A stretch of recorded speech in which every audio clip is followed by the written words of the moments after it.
নমস্কার বন্ধুরা, আমি সুস্মিতা। অল্প কিছু গল্পকথা চ্যানেলে তোমাদের সকলকে স্বাগত। আজ নতুন একটি গল্প নিয়ে আবার হাজির হয়ে গেছি। গল্পের নাম কিসের থেকে কি যে হয়। এটা একটা প্রচলিত গল্প। চলো শুরু করা যাক। অনেক দিন আগে এক সুন্দর বন ছিল। কত রকমের পাখি, কত জীবজন্তু, সবুজ গাছে ঢাকা সেই বনের মধ্যে এদিকে ওদিকে কয়েকটি গ্রাম। সেই সব গ্রামে থাকে গৃহস্থ মানুষ।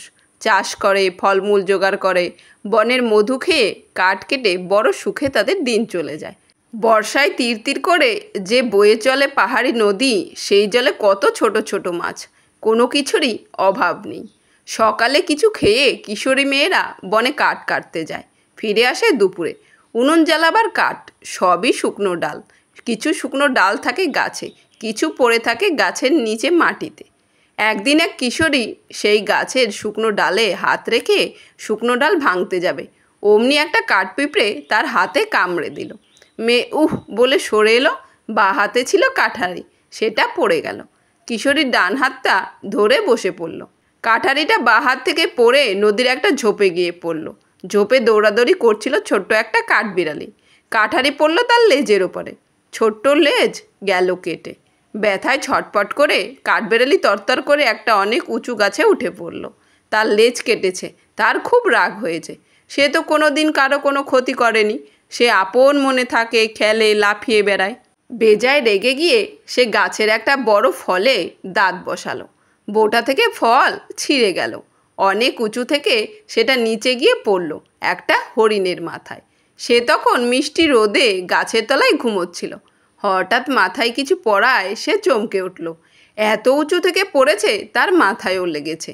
আবার যদি কিছু পড়ে, সে ভয় পেয়ে তীর বেয়ে দৌড়ে পালালো। ঝুড়ো মাটির মধ্যে ছোট ছোট পাখির বাসা। হরিণের ছুটে চলার পথে এরকম কিছু বাসা ছিল। পায়ের চাপে বাসাগুলো ভেঙে গেল। পাখিরা ভয় পেয়ে এদিকে ওদিকে উঠতে লাগলো। হায়, বাসার ছানারা বোধহয় মরে গেল, ডিমগুলো বোধহয় ভেঙে গেল। বনের মধ্যে দিশেহারা হয়ে পাখিরা উঠছে। এক গাছের নিচে দাঁড়িয়েছিল এক হাতি। সে প্রকাণ্ড সুর দিয়ে গাছের ডালপালা ভেঙে খাচ্ছে। কোনো দিকে খেয়াল নেই। হঠাৎ একটা ছোট্ট পাখি তার কানের ভেতর ঢুকে পড়ল। হাতি লাফিয়ে উঠল। এ কি হলো তার? কানের ভেতর ফরফর করছে। সে মাথা ঝাঁকাতে লাগলো, কিন্তু ফরফর বন্ধ হচ্ছে না, ব্যথাও করছে। ভয় পেয়ে হাতি ছুটতে লাগলো। ছুটতে ছুটতে সে এসে থামলো এক চাষির ফসলের ক্ষেতে। সুন্দর ধান হয়েছে, সোনার রং ধরেছে, আর কয়েকদিন পরেই কাটতে হবে। হাতি সেই সোনালি ফসলের ক্ষেতে ঘুরপাক খেতে লাগলো। তার বিশাল দেহ আর গোদা চার পায়ের চাপে ফসল নষ্ট হতে লাগলো। চাষি ছুটে এলো। এ কি করছে হাতি? তার সব ফসল যে নষ্ট হয়ে যাচ্ছে, সে খাবে কি? তার পরিবারের সবাই খাবে কি? সে হাতির সামনে গিয়ে বলল, এ কি করছো হাতি? আমার সব ফসল যে নষ্ট করে দিলে। কোনো দিন কোনো হাতি এমন কাজ করেনি। হাতি বলল, আমিও কোনো দিন ফসলের ক্ষেত নষ্ট করিনি, কিন্তু আমি যে আর পারছি না, আমি পাগল হয়ে যাব। আমার কানের মধ্যে যে একটা ছোট পাখি ঢুকে রয়েছে, আমি কি করব? চাষি, আমার কোনো দোষ নেই, আমি সহ্য করতে পারছি না। সে কথা শুনতে পেয়ে ছোট পাখি বলল, আমারও কোনো দোষ নেই, আমি কোনো কালে হাতির কানে ঢুকিনি, কিন্তু কি করব, হরিণ আমাদের বাসা ভেঙে দিল। ভয়ে উঠতে পালাতে গিয়ে হাতির কানে ঢুকে পড়েছি, আমার কোনো দোষ নেই। হরিণ বলল, আমারও কোনো দোষ নেই, আমি কি করব? দুষ্টু কাঠবিড়ালি উঁচু গাছ থেকে একটা ফল আমার মাথায় ফেলে দিল। খুব ব্যথা পেলাম। ভাবলাম আবার যদি ফল ফেলে দেয়, তাই ভয় পেয়ে দৌড়তে শুরু করলাম। আমি তো নিচের দিকে তাকাইনি, পায়ের চাপে পাখির বাসা গেল ভেঙে, আমার কোনো দোষ নেই। কাঠবিড়ালি বলল, আমার কোনো দোষ নেই, আমি ঝোপের মধ্যে খেলা করছিলাম।